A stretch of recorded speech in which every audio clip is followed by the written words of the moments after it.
All right. Where does Steve Sarkisian rank on the list of top head coaches in college football going into next season? Is he number 4? That's what On Three thinks. 4? Is he higher than that? Lower? We discuss on today's episode of Locked On Longhorns.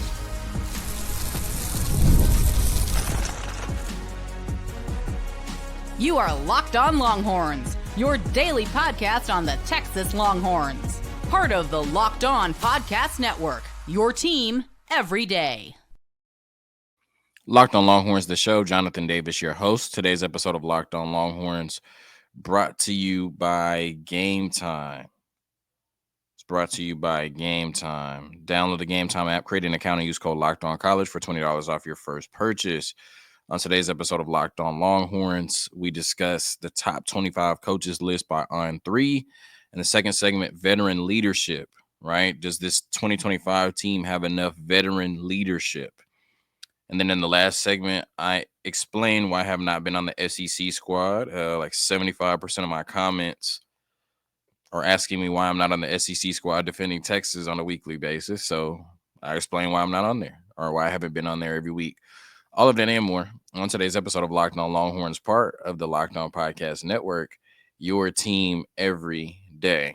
This is also my second time recording this morning, so if I, seem a little quick or if I seem like I'm speeding through it, then that's why. I recorded it, thought it was great, and then went to upload it and realized there were like long periods of time, like 2, minutes at a time where it just went like completely silent.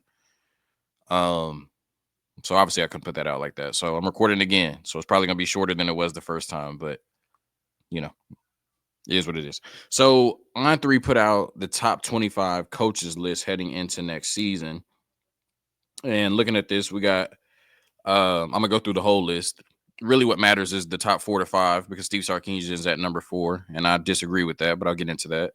So you have number 1, Kirby Smart, number 2, Ryan Day, Dan Lanning, number 3, Steve Sarkisian, number 4, Marcus Freeman, number 5, Dabo Swinney, number 6, Deion Sanders at number 7, Kyle Whittingham, number 8 for Utah, Kalen DeBoer, number 9, Alabama, number 10, Josh Heupel at Tennessee, number 11, Mario Cristobal from Miami at number 11, Kurt Signetti from Indiana at number 12, Kenny Dillingham, Arizona State, number 13, 14, Lance Leipold from Kansas, James Franklin, 15 from Penn State. I think that is absolutely insane how much he's won there. They just went to the semifinal in the playoffs. I know they haven't gotten over the hump, but 15, that's crazy. Brian Kelly, number 16 for LSU, 17, Lane Kiffin, Ole Miss, Brett Bielema from Illinois, 18, Sharon Moore, Michigan, 19, Kirk Ferentz from Iowa, 20, Bill Belichick. Just grandfathered into the list, right? Number 21, North Carolina, Bill Belichick, ahead of Lincoln Riley and Brent Venables at 22 and 23. That's funny. Kalani Sitake at BYU, 24, and then Matt Campbell, 25 at Iowa State. So that's your top 25 coaches list, but I really want to focus on the top 4 to 5 because once again, that's where Steve Sarkisian is. So anything outside of the top 5 is other people's problems. Now, it is interesting, though, that Deion Sanders is at number 7, right? But, I mean, he is a hell of a figure. There's a lot of coaches behind him that have won a lot more, though, So I don't know about that one.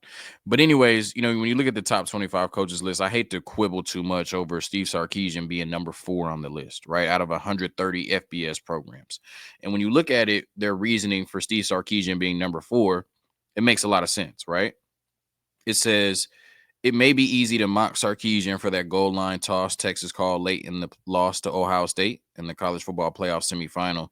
But when you zoom out, Sarkisian has brought Texas all the way back, in air quotes. Saying that isn't a joke anymore. It has happened. Sure, Texas hasn't won a national title under his leadership. Sarkisian has assembled one of the deepest and most talented rosters in the country. Texas will be a national title contender every year under his guidance moving forward. Texas isn't a punchline anymore. It was 2 to 3 years ago. That means a lot.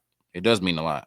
Thank you, Ari Wasserman, for the kind words. And I completely agree with everything he's saying about Steve Sarkisian. So now let's look at the coaches ahead of him. And Kirby Smart, I think, still is the premier coach in college football going into next season. Now, one, he has now 2-0 in the head to head against Steve Sarkisian, right? One in Sark's house and the other one in the SEC championship on a neutral site, right? And I'm always a big fan of the head to head. Like when you strip it all down, when they go against each other, when they're both on the sidelines coaching, trying to lead their team to victory, Kirby Smart has came out victorious twice. And so, no argument for me between Kirby Smart and Steve Sarkisian. What he's turned that Georgia program into, just a juggernaut, back-to-back national championships. And if it wasn't for Nick Saban, he'd probably have 4, right? Maybe more, but definitely probably have 4, because he lost to Nick Saban in the championship in one of those where Tua came in and threw the game-winning touchdown to Devontae Smith. I can't remember exactly what year that was. Maybe 17 or 18. I can't remember exactly what year it was. And then last year, they lost in the SEC championship, and it kept Georgia out of the playoff, where if they got in the 14 playoff with Texas, Michigan, and Washington, I think Georgia wins their 3rd straight championship. So probably would have 4 if it wasn't for Nick Saban, but has 2 still, even without Carson Beck. A lot of people predicted them to be in the championship. Every year you go into the season, like Georgia is the team to beat. Next year, it's going to be the same thing, right? People are going to say Georgia's the team to beat in the SEC, although Texas is right there. You know, still got to, he's still the guy, right? Kirby Smart's still the guy, number 1, no argument there. Number 2, Ryan Day, I feel like I don't feel like he's the second best coach in college football. Obviously, you have to crown him for winning a national championship. You have to crown him for winning a national championship. I'm going to say that again. But I just don't feel like Ryan Day has put himself in a position to be called the second best coach in college football when 2 months ago we were talking about him potentially being fired after the season. 2 months ago, he was probably going to come into this season with the hottest seat in the country.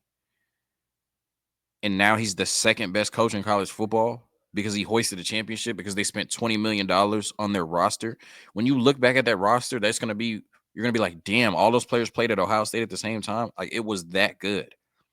It was that good. And Ryan Day had the pleasure of being on the sidelines. And I'm definitely not the person to act like a coach does nothing, right? Like, I have gotten on here a million times and defended Rodney Terry when people was like, he just won with Chris Beard's roster. Like, a coach has to coach. You know what I'm saying? Like, so obviously Ryan Day is leading meetings, leading practices, coaching up his players. Like, obviously he's a big part of that championship win. But we're talking about a guy who hasn't beat Michigan in 4 years. To my knowledge, has not played in a conference championship for 4 years. Would not have made the 14 playoff if it was still in that format, and benefited from getting to the 12 team. Now, they did run through everybody they played, and I want to say except for Texas, but they did beat Texas by 14 and then beat Notre Dame by 13. So they won every game by double digits. They smacked Tennessee and Oregon, who were 2 really good football teams. They definitely did turn it on in the playoffs. And Ryan Day deserves to be celebrated for hoisting a national championship because it is not easy.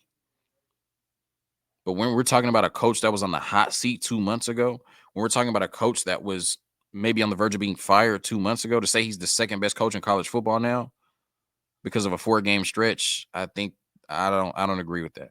And I think Ohio State fans wouldn't agree with that. I think if you asked Ohio State fans, would they rather have Kirby Smart or Ryan Day right now, they'd say Kirby Smart, obviously. Dan Lanning or Ryan Day, they'd say Dan Lanning. Steve Sarkisian or Ryan Day, Steve Sarkisian. Marcus Freeman or Ryan Day, Marcus Freeman, right? So yes, he won a championship, but he's not the second best coach in college football, bro. Like, sorry. I'm not going there with you. Number 3, Dan Lanning above Steve Sarkisian. Oregon did look like the best team in college football this year. They did go undefeated throughout the regular season. They did win a conference championship, although they got to play Penn State. I don't think Penn State is Georgia. But they also got smacked in the playoffs. Like, it wasn't even close. It was embarrassing. We have not seen Texas and Steve Sarkisian go out there and just get mollywopped like that, like Oregon did. Maybe in 2021, I don't even think we got beat like that in 2021. But either way, that wasn't Steve Sarkisian's roster. This was Dan Lanning's roster, full Nike backing, full Phil Knight, full all of that. And they got torched by Ohio State, like belt to ass, really. You know what I'm saying? And so the year before, they could have went to the playoffs, but they lost twice to Washington in a similar fashion that Texas lost twice to Georgia this year. To me, I just don't see the argument for Dan Lanning over Steve Sarkisian. Now, maybe there's not much of an argument for Steve Sarkisian over Dan Lanning. Maybe they're interchangeable at 3 and 4. But if your only argument is he's won a conference championship because they beat Penn State, I'm sorry, I'm taking my guy at 3. Really 2, because I'm taking him over Ryan Day. I think Steve Sarkisian is the second best coach in college football right now. And yes, Marcus Freeman just went to a national championship. You got to give him credit, especially at Notre Dame. But I'm taking Steve Sarkisian. And yes, he's looking up at Kirby Smart. I will fully hands off. You know what I'm saying? You got me, right? Like Kirby Smart is number 1. But I think Steve Sarkisian is right there at number 2. I think he's right there at number 2. And you can make any argument for Ryan Day, even with his championship. You can make any argument for, Marcus Freeman for getting there, for Dan Lanning winning a conference championship. I'm cool on it. Steve Sarkisian is the second best coach in college football. He's got a long way to go to put himself at number 1, but I think he'll solidify it soon with a national championship. The number 2 spot, right? Number 1, Kirby Smart. I think he got that right now. Like, you know what I'm saying? He's not Nick Saban, but he's this era's version of Nick Saban, right? I think he's got that. But Steve Sarkisian, I believe, will solidify himself as that guy, maybe even 1B, you know what I'm saying, to Kirby Smart's 1A very soon. Quick word from our sponsors, and then we talk about veteran leadership. I'm not sure if that's been talked about enough. Does this 2025 team have enough veteran leadership to carry them next season to possibly win it all? All right, today's episode of Locked On Longhorns is brought to you by Game Time. Looking for tickets to your next big event, whether it's a concert, a comedy show, or a sports game, finding the right ticket at the right price can be a headache. But with Game Time Picks, it's never been easier. Let me tell you how it works. With Game Time Picks, the app does all the hard work for you. It creates the best deals so you don't have to waste time searching through endless ticket listings. And the best part, you're covered with Game Time's lowest price guarantee. If you find a better deal somewhere else, they'll refund 110% of the difference. Plus, your tickets are guaranteed to be delivered on time with easy cancellation options if something comes up. Ready to make your next event even better? Download the Game Time app, create an account, and use code LOCKEDONCollege for $20 off your first purchase. Terms apply. Again, that's code LOCKEDONCollege for $20 off. Download Game Time today. Last-minute tickets, lowest prices guaranteed. All right, so I feel like this season there's some question marks on the team that we've addressed, right? Offensive line. You're replacing 4 starters. That's going to be a question mark. Defensive tackle. You go get 3 out of the portal for sure.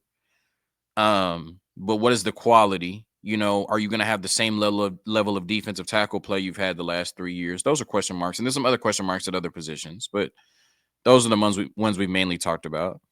But veteran leadership to me is another question that we should have. Veteran leadership. Because we've had a ton of it the last 3 seasons. And it's like going into those seasons, you felt like you knew who the leaders were, right? You felt like you knew who the guys were. Do we know who the guys are this year, or are we projecting? Certainly I think you could say Michael Taft off top. Michael Taft would be one of those guys. But who else going into the season do we know is just a bona fide leader? Do we expect to be a leader? You could say Anthony Hill, potentially. Yeah. That's 2. Right? Arch, I think, like with the Manning name and the pedigree, you would expect him to be a leader, but it's going to be his first time as the starter, as the guy, so maybe he has to grow into that role. But nonetheless, when you look at the 2022 team, right, the team that really started the transition of Texas being, like Ari Wasserman said, the laughingstock of college football to being a legitimate college football program when they went 8-5 that year, you had Roschon Johnson, right? And everybody raved about Roschon's leadership, just going from the quarterback position to having to play running back for this team, showing a ton of grit, playing through injury, just doing whatever the team needed, being selfless, playing behind Bijan Robinson. You know what I'm saying? Like he could have started on a bunch of teams, making himself, carving out an NFL career for himself at running back when he played quarterback, his whole life. just selfless, right? He was a leader, you know. There was no question who was the leader on the team when Roshan Johnson was here. Then you had Bijan Robinson, right? Just the way he carried himself, the way he played, you know, the way he led by his faith, the way that, you know, he was just such a model in the Austin community. And for a lot of people, continues to be that for the Atlanta Falcons. He was a leader, right? DeMarvion Overshown, you know, just moving from safety to linebacker, what he brought to that defense. You know, it wasn't the great defense that we're looking at now, but what he brought to that defense, that was a leader that you could count on, you know, on defense. And so 2022, I felt like those were your leaders. And you knew going into the season, those were your leaders. And then in 2023, right, the next season, you had Tamondre Sweat and Byron Murphy up front, you know, Jalen Ford. You still had Jade Barron and Michael Taft on the back end, who came back for another season. Um, you know, on the offensive line, you had Jake Majors, you had Jatavian Sanders, who was a huge vocal leader, and you know, even Jonathan Brooks, who had been there. You know, a lot of like Tom Herman's players were still there, and Steve Sarkisian has been able to win with. But I felt like going into last season, right? Not this past season that we finished, but just going into last season, you felt like you had a lot of strong veteran leadership on the team, and it led to Texas getting to the playoffs and losing against Washington.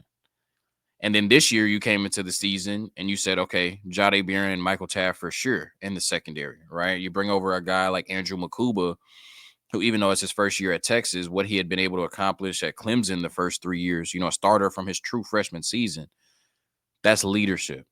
You know, Anthony Hill for sure coming back. You say he was a leader. Alfred Collins and Vernon Broughton.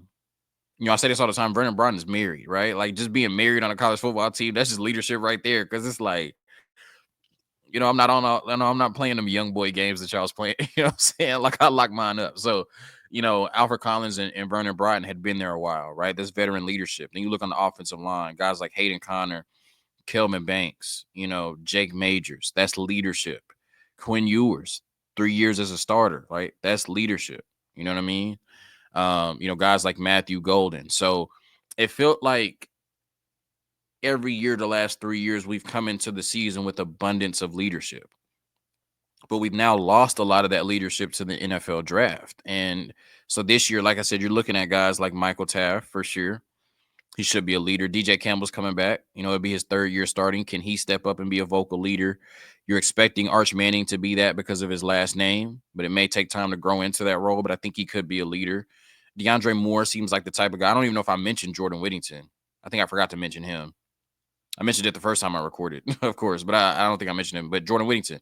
But like DeAndre Moore seems like he's following in the footsteps of a Jordan Whittington. So I could see him being a leader. Anthony Hill, Colin Simmons, when you're one of the best players in the country, I think it's easy to be a leader. So you have some players, definitely. Like you have some players, and then there's probably some players that we're not thinking of, you know, who just have those natural leadership capabilities.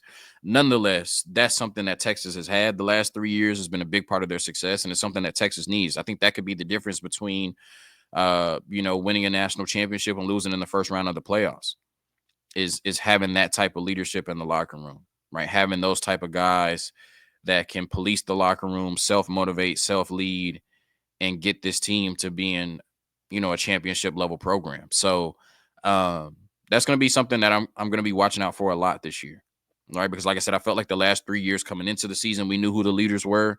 And I think this season, their leaders are going to have to emerge, right? This is mostly Sark's football team now, right? All the Tom Herman guys are pretty much gone at this point. And so Sark's team is, you know, Sark's young players that he's recruited pretty much over the last 3 years.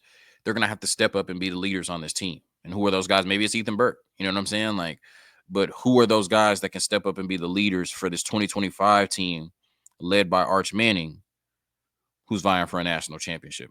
Quick word from our sponsors, and then I address the SEC squad allegations, right? A lot of people have been on my you know what about not being on the SEC squad to defend Texas. So I defend myself in the last segment.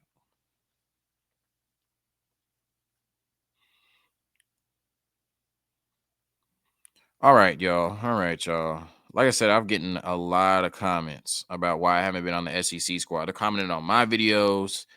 They're commenting on the SEC squad videos. Why is Jonathan not on here? Right. I had somebody say happy 3-year anniversary, but we need you on the SEC squad. Like, damn, bro. Okay. You know what I'm saying?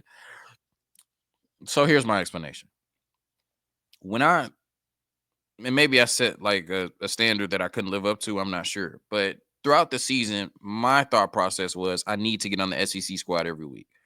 There were a lot of hosts, not throwing any of them under the bus, but there were a lot of hosts weekly that did not get on there and represent their team throughout the season. And I was like, I need to get on there weekly because I am the expert on Texas. Texas is playing football games, right? And so if we need a preview of the Texas game, if we need to talk about the Texas game that just happened, I need to be there to do that.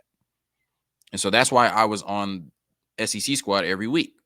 Just like I tried to make it a point to do a crossover if we had a host for the team that we played every week, because it's like the fans need it, right? I felt like I owed it to the fans, and I felt like I owed it to the other hosts to be there and talk about Texas ahead of their games.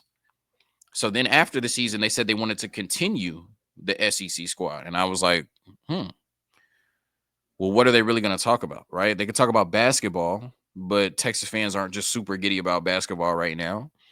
Talk about the transfer portal and other things like that, but mostly it's just kind of, shooting the shit and off-season content, right? And I don't necessarily feel that obligation anymore to get on there and represent Texas. Now, based on what my comments look like, they've been on there talking greasy a little bit about Texas. Maybe y'all have to put exactly what they're saying in the comments to motivate me to get on there and talk back, but I mean, you're a Texas fan. Like, that's what people do. They talk about Texas unnecessarily, inaccurately, I should say, and they run their mouth. Like, that's just what they do. You know what I'm saying? Like, so I appreciate y'all tuning in, whether I'm on there or not. It still helps me as a video on my channel. But that's largely the reason I haven't been on there, just because it's like I felt obligated to be on there when Texas was playing football games to represent Texas as an expert of the football team. Since it's just become off-season chatter, like the boys just getting together, once a week, I've kind of taken my rest, I guess, you know what I'm saying? And that's another thing. As fun as this may look sometimes, it's work. That's what it is. It's work, I wake up every day, mostly every day, and record an episode for you all. Then I go to work from 11:30 to 8 p.m. Central, right? I'm in Texas. So I go to work from 11:30 to 8 p.m. Central. They record at 8 p.m. every Monday. It used to be on Tuesdays, but now it's on Monday. 8 p.m. every Monday. I would think that when you get off work, you like to get off work, right? When you get off work, you like to walk out of that office or turn your computer off and walk away from it and not look at it to the next day. I like to do that too. The last thing I want to do is record in the morning, work for 8 hours, and then as soon as I get off work, say, you know what I'm about to go do? Record again for 30 to 40 minutes. Like, that is just the last thing that I want to do, especially if I feel like I'm not needed. Could I be an addition to the show? Yes, but I feel like I'm not needed, right? And so it just comes down to, like I said, recording every day, working 40 hours a week, and it's just extra. And I salute the hosts that are doing it. I really do. You know what I'm saying? But that's why I haven't been on there. Just because, like I said, after you work an 8-hour shift, the last thing you want to do is keep working. I'm trying to go eat dinner, watch Suits, play the game, something like that. You know what I'm saying? So that's why I haven't been on the SEC squad. If they're talking crazy about Texas, that makes them no different than anybody else, right? What's new? Thank you for tuning in to another episode of Locked On Longhorns, part of the Locked On Podcast Network, your team every day. Hook 'em.